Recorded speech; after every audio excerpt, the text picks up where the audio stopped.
नमस्कार, मैं हूं ऋचा शर्मा और आप देख रहे हैं न्यूज़ फॉर नेशन। गोपालगंज हत्याकांड मामले पर तेजस्वी यादव के एक्शन के बाद अब जेडीयू के तरफ से रिएक्शन सामने आने लगा है।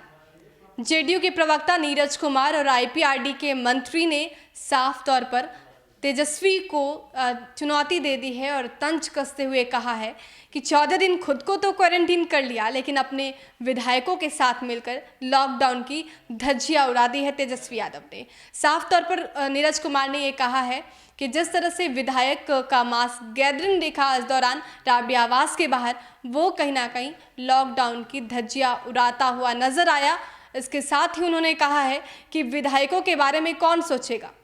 खुद को तो उन्होंने क्वारंटीन कर लिया, लेकिन विधायकों के बारे में नहीं सोच रहे हैं। नीरज कुमार ने आगे कहा है कि जिस तरह से आपराधिक मामले बढ़े हैं, ऐसे में बिहार सरकार काम कर रही है और अगर नेता प्रतिपक्ष इस तरह के आरोप लगा रहे हैं तो गोपालगंज हत्याकांड मामले से जुड़े साक्ष्य भी पेश करें। अगर उनके पास सबूत है तभी बोले। आगे क्या कुछ कहा है नीरज कुमार ने, सुनिए। परस्पर विरोधाभासी बात, लॉकडाउन की अवधि है, संक्रमण का खतरा है। स्वयं को सुरक्षित करने के लिए आप अज्ञात प्रवास के बाद जब इंटर स्टेट पास लेकर के आप ई पास लेकर के आए, क्यों लेकर के आए थे? क्यों होम क्वारंटाइन थे? अपने आप को सुरक्षित कर लिया और विधायक का परिजन नहीं है, विधायक के परिवार के लोग नहीं हैं।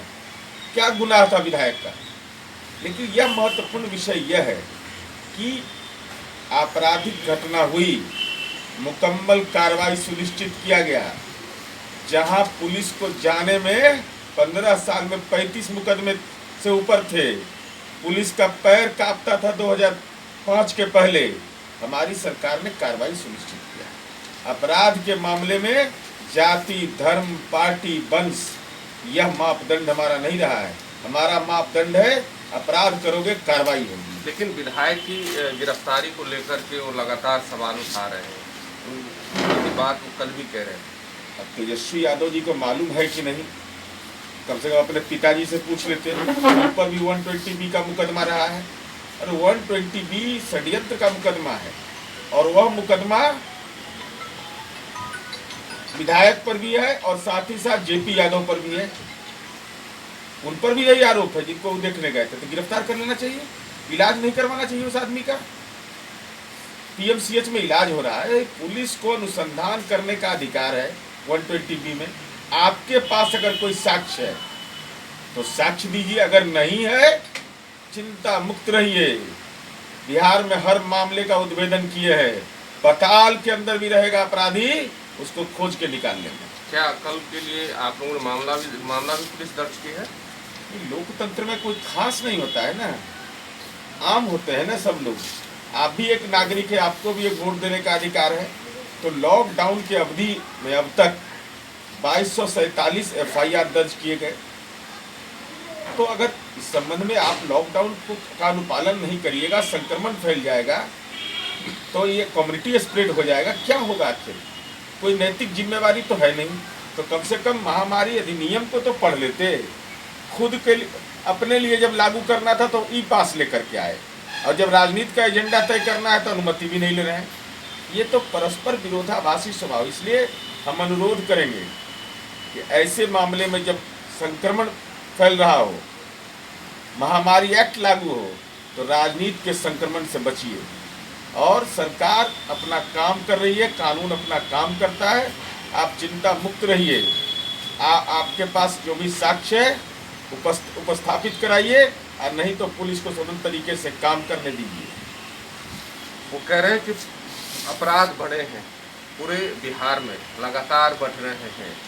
मैं तो चुनौती दे रहा हूँ। उन्होंने फर्जी आंकड़े दिए थे, मैंने फेसबुक लाइव से उनको बताया कि 2005 में क्या स्थिति, 2019 में 20 में क्या स्थिति है।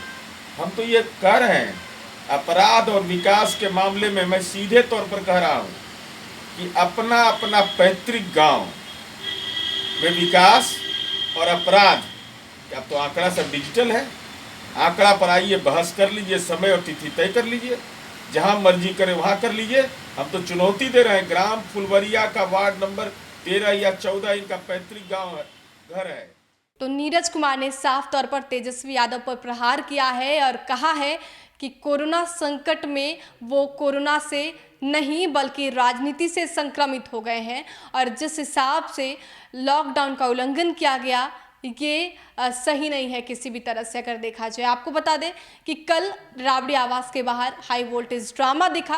गोपालगंज हत्याकांड को लेकर तेजस्वी यादव काफ़ी एक्टिव दिखे। अपने सभी विधायकों को लेकर वो गोपालगंज कूच करने ही वाले थे कि जिला प्रशासन ने उन्हें गोपालगंज जाने की अनुमति नहीं दी। जिला प्रशासन ने लॉकडाउन का हवाला देते हुए उन्हें अनुमति नहीं दी कि वो गोपालगंज जाए। उसके बाद तेजस्वी यादव के साथ सभी विधायक मिलकर जिला प्रशासन की तरफ से और तेजस्वी यादव की तरफ से तनातनी हुई और ये काफ़ी सुर्खियों में रहा।